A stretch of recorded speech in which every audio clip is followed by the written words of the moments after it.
Hello and welcome back to the Rugby Booth. Today on our YouTube channel, what we are doing is a new series, and we're going to kick it off with our cheeky little friends, the Scrum Halves, the Halfbacks, the number 9s. We're going to be ranking the 10 best players at that position, in my opinion. My own opinion. A little bit of research done, a whole lot of vibe felt, and we're going to run through our 10 best players in this position. So we're going to do this for all positions, but firstly kicking off with the little ones, the number 9s. What I just want to preference quickly is I've kept Cam Roigard off this list only purely because of the injury. I don't have a whole lot of data to kind of work off. I think it'd easily make this top 10 list, and you'll see why very soon. But I just think that with everything that's going on at the moment, we'll leave him off. Starting, though, with the list at number 10, Fionn Christie. Now, I controversially am not a massive fan of Fionn Christie, but his work in the Blues final I thought was incredible. The way he played and got around the field there. I know there are a lot of Fionn Christie fans out there, and I understand why. I get it. But to me, is he in the top 3 All Blacks or top 3 New Zealand scrum halves when you have Cam Roigard back? That's the question. We've caught Strathamar there, TJ Perenara, and Cam Roigard. Is he in the top 3? I don't know. I think his play in that final specifically and throughout the season for the Blues gets him there. And I think, he's 28 years old, I think there's an opportunity for him to grow in the next few years and move himself up that list potentially. At number 9, and the list taking out for the number 9 for the number 9s, is Ben White. I think Ben White's actually a lot better player than gets mentioned.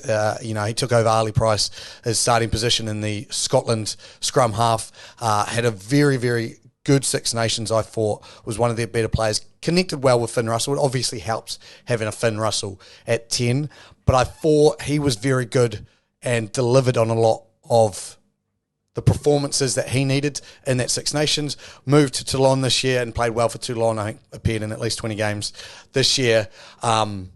So, yeah, I think was very good there as well. And I just think is underrated as a Scottish scrum half and deserves to be on this list. Number 8, again, another little controversial one because it's not... It obviously dependent what you're looking at for your number 9 and who's around him. He doesn't start for his country because it's Maxime Lucu, the backup French scrum half for Dupont, obviously, but played for Bordeaux, got Bordeaux all the way into the finals against Dupont's Toulouse. Obviously couldn't get the win there and got destroyed, and I think showed the level of class there and the difference.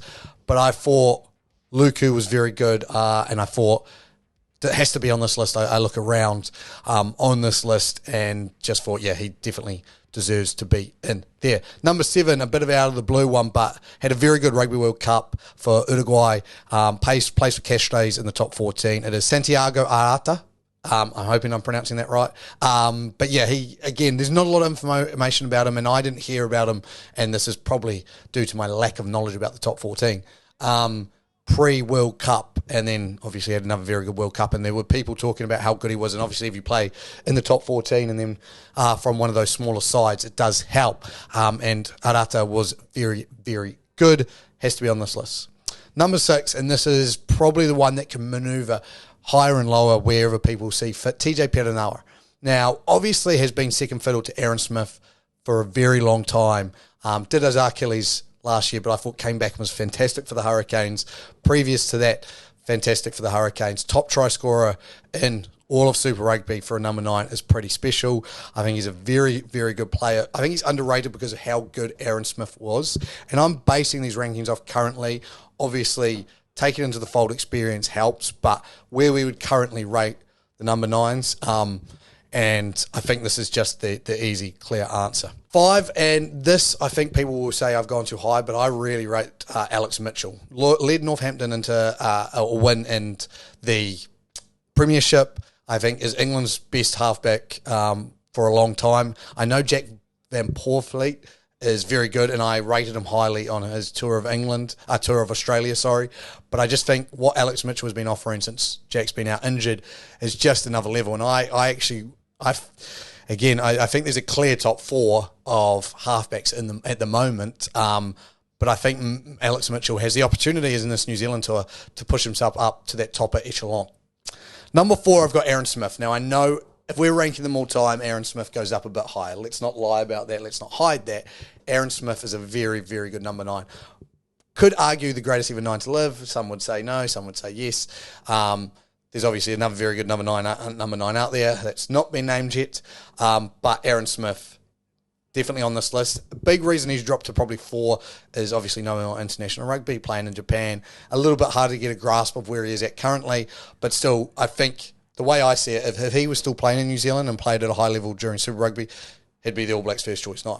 So he has to be above TJ Perenara. He has to be above Fionn Christie. Now we get into the top 3. It should be pretty self-explanatory what these 3 are. But I just wanted to mention, yes, no Australian 9s have made this list. Look, Nick White I don't think is good enough to make the list for his season in Super Rugby. Tate McDermott was the one I kind of had up, but when Jake Gordon has taken the starting position for the Wallabies in what I would say is probably not a very good season for Jake Gordon when you look at the Waratahs season, I can't put anyone on that list there that I think deserves it. The second thing I will say, there is a South African on this list, so I have not forgot Faf de Klerk. I haven't put like a Grant Williams on there or any of the many other number 9s in South Africa. I didn't know how to rank them, and I thought it was a bit tougher to rank them, especially like a player like Grant Williams who was Mr. Fix-It for the Springboks. I would love to know the South Africans' opinion on that. I know Kobius Reinach, and I'm probably butchering that first name, but Reinach, he was very close onto that list as well. You could easily swap him in for the bottom 3 after his World Cup. I thought he was very good, but I've kind of gone with who I think is by far the best South African scrum half in this list. Obviously, Super Rugby is probably, because I watch a lot more than that, than European rugby, including top 14. So Reinhardt plays for Montpellier. So I haven't seen as much as that and haven't pulled his stats as much, but that's where I've kind of gone with the list. So top 3, I've gone JGP, Jamison Gibson Park at 3. Look, I'm a big JGP hater. I think behind that pack, he gets made to look good. With Sexton there, he gets made to look good. That could be controversial. I've ranked him the 3rd best scrum half, and arguably you could say if he was in New Zealand right now where he first started playing, he would be the All Blacks scrum half based on this list. But I think people overrate him slightly, and I don't think he is as good as the other scrum halves on this list. Like, I think if Aaron Smith was still playing international rugby, he'd be above him there. So I'd have him as 4. He does some really good things. He's been fantastic against for Leinster and fantastic for Ireland. Obviously injured going into this series with South Africa, which I know the Irish have started to scream a little bit about, but I just go, to me, I don't think he's nowhere near as good as the top 2 on this list, which I've got. Number 2, Faf de Klerk. I think the rugby he's playing at the moment, getting to watch him start against Wales, although I don't think it was a crisp performance by South Africa, I thought he was fantastic again.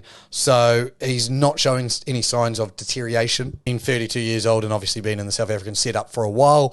And again, playing in Japan probably helps his body a little bit. But again, I just think when he gets on the field, he's outrageous. 2-time World Cup winner, starting 9 in those positions, in those games. It's hard not to still believe that he is one of the best, if not the best 9 in the world. But I do think there is a clear gap between 1 and 2. And that's because Antoine Dupont is the best player in rugby at the moment. What he did for Toulouse against Leinster in the Champions Cup final, and then what he did for Toulouse against Bordeaux in the top 14 final to go to the double, and then to do all that with 7 sprinkled in is just incredible what he's doing at the moment. And it's no doubt that he's quite clearly a level above when we're talking about number 9s in this world and game. And I could not send enough praise to him. Now, a lot of people are already discussing, is he a top 3 player of all time? My belief is international rugby does need to mean something, and it does mean something in this world. So, yes, they've won a Six Nations, I believe. Have they won a Six Nations? They must have won a Six Nations with him.